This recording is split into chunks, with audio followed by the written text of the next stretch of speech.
Innal hamdalillah nahmaduhu wa nasta'inuhu wa nastaghfiruh wa na'udzu billahi min shururi anfusina wa min sayyiati a'malina.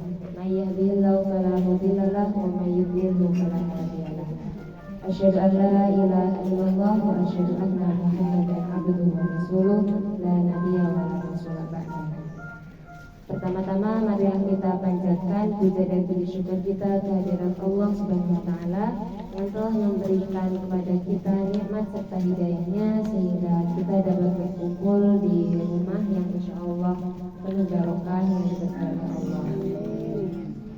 Kedua, salawat serta salam tak lupa kita haturkan kepada junjungan kita Nabi Muhammad sallallahu alaihi wasallam yang telah membawa agama Islam ini dari zaman yang jahiliyah menuju zaman yang insya Allah penuh dengan kerahmatan seperti saat ini.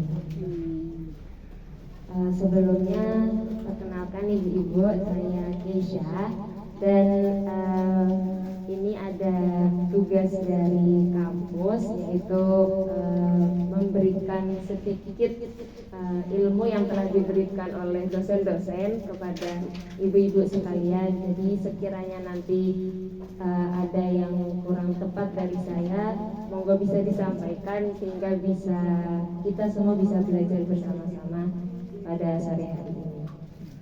Oke. Sebelumnya yang ingin saya sampaikan pada kesempatan kali ini tentang surat Al-Ma'un. Sebelumnya ibu-ibu semua sudah tahu nggih Al-Ma'un itu adalah salah satu surat di juz 30 yang artinya adalah barang-barang yang berguna. Jadi pada zaman dulu saat Rasul masih ada, barang-barang yang berguna di sini itu bisa dimaksudkan seperti barang-barang untuk kebutuhan rumah tangga. Pada saat itu bisa diterjemahkan sebagai ember, kuali atau barang apapun itu yang bisa dipinjamkan kepada siapapun yang pada saat itu membutuhkan. Kemudian selanjutnya mungkin saya akan menerjemahkan per ayatnya terlebih dahulu. Jadi untuk ayat yang pertama, Bismillahirrahmanirrahim. Ara'aital ladzi yukadzibu bid-din, yang artinya, tahukah kamu orang yang mendustakan agama? Jadi pada saat itu Allah berfirman kepada Nabi Muhammad, apakah kamu tahu wahai Muhammad orang yang mendustakan agama, yaitu hari kebangkitan serta pemberian balasan dan pahala? Dan lalu di ayat-ayat setelahnya ada jawabannya, yaitu adalah fadzalikal ladzi yad'ul yatim. Itulah orang yang menghardi anak yatim. Kemudian ayat selanjutnya wala yahuddu ala ta'amil miskin, dan tidak menganjurkan memberi makan orang miskin. Nah, jadi pada dua ayat ini fadzalikal ladzi yad'ul yatim, orang yang menghardi anak yatim. Jadi siapapun yang mencela anak yatim maupun mengajak orang lain untuk tidak menyantuni anak yatim, itulah salah satu orang yang mendustakan agama itu sendiri. Kemudian di ayat selanjutnya wala yahuddu ala ta'amil miskin, dan tidak menganjurkan memberi makan orang miskin, ataupun juga mengajak orang untuk tidak memberi makan orang miskin. Seperti katakanlah ada orang yang dia tidak mau memberi makan orang miskin. Dia ini sebenarnya pelit gitu. Nah, dia tidak mau terlihat seperti orang yang tercela, maka dia ini mengajak yang lain untuk jangan kasih dia makan, jangan kasih dia apa yang dia butuhkan untuk orang-orang miskin itu. Jadi bukan hanya sekedar dia yang tidak memberi makan orang miskin, tapi juga mengajak yang lain agar dia merasa bahwa perbuatannya ini adalah sesuatu hal yang dibenarkan. Itu untuk arti dari yang tidak menganjurkan memberi makan orang miskin.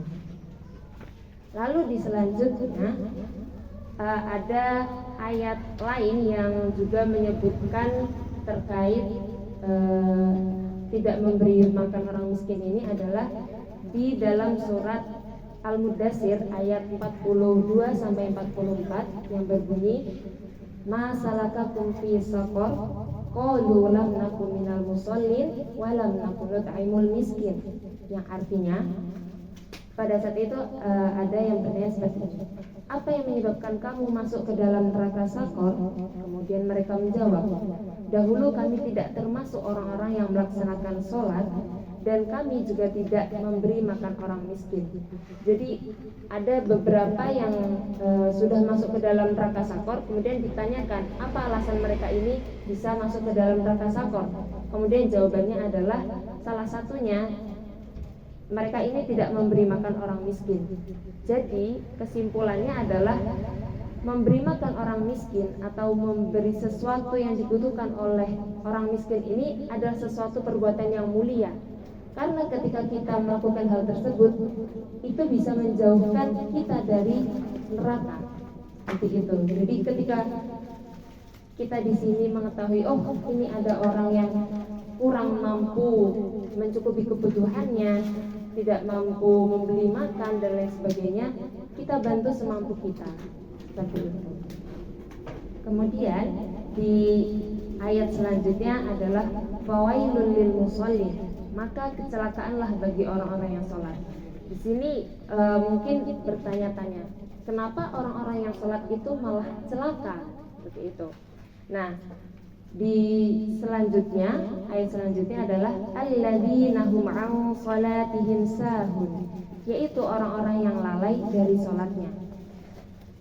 Lalai ini bukan hanya sekedar tidak mengerjakan sholatnya, tetapi yang menunda-nunda sholat, kemudian mengakhirkan waktu sholatnya, seperti itu.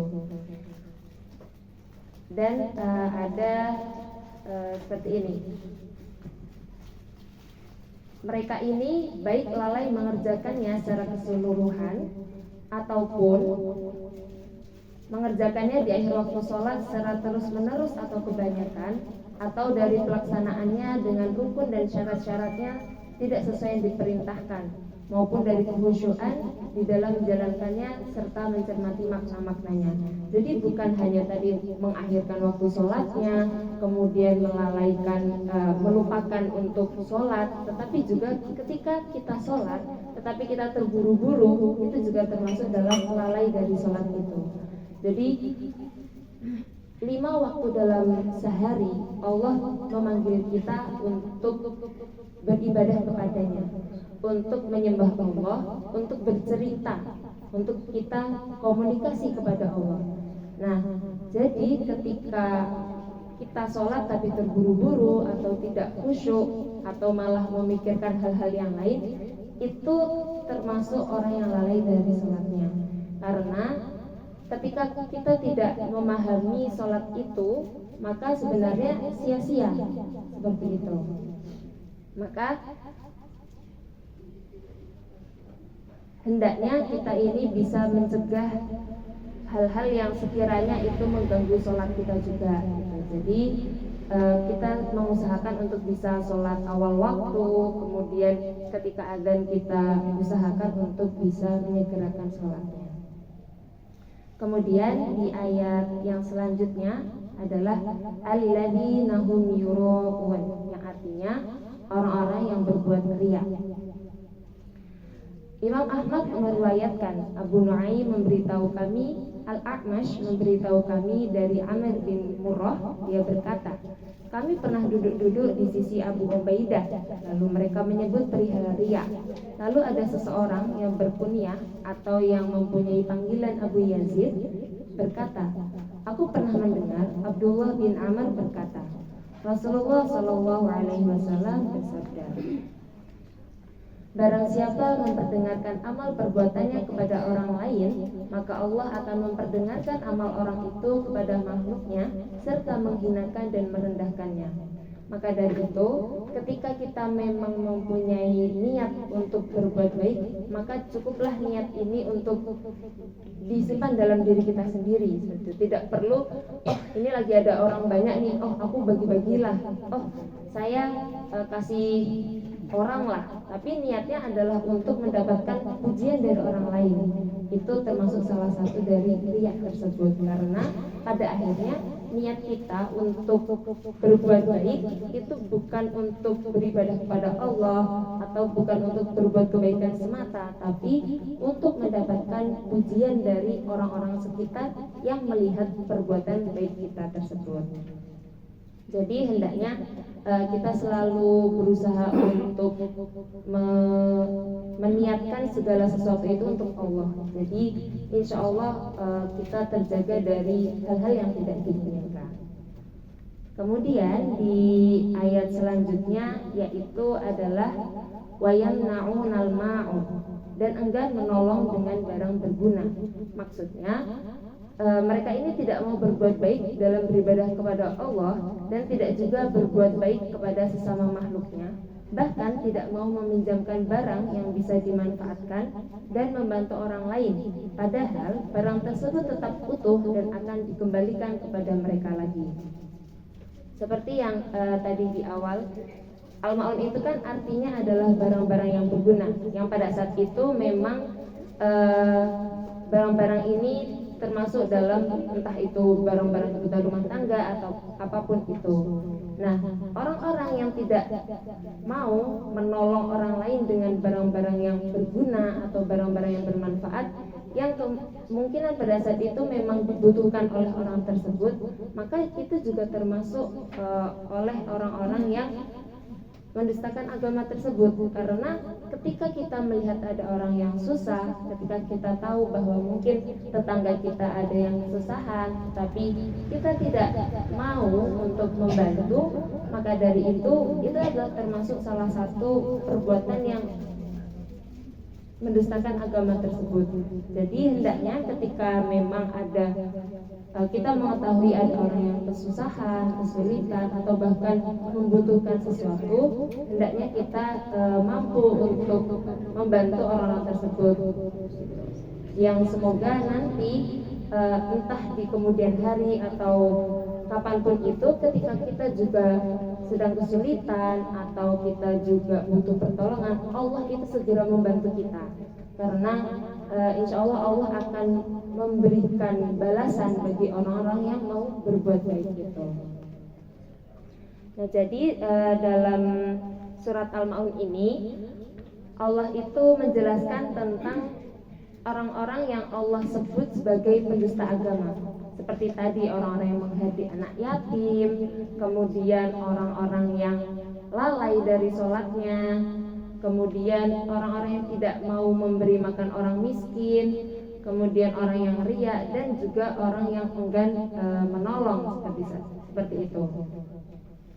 Nah, dari beberapa penafsiran terkait surat Al-Ma'un ini, sebenarnya dapat disimpulkan bahwa surat ini itu juga menggambarkan tentang bagaimana kita itu peduli, bagaimana kepedulian sosial itu.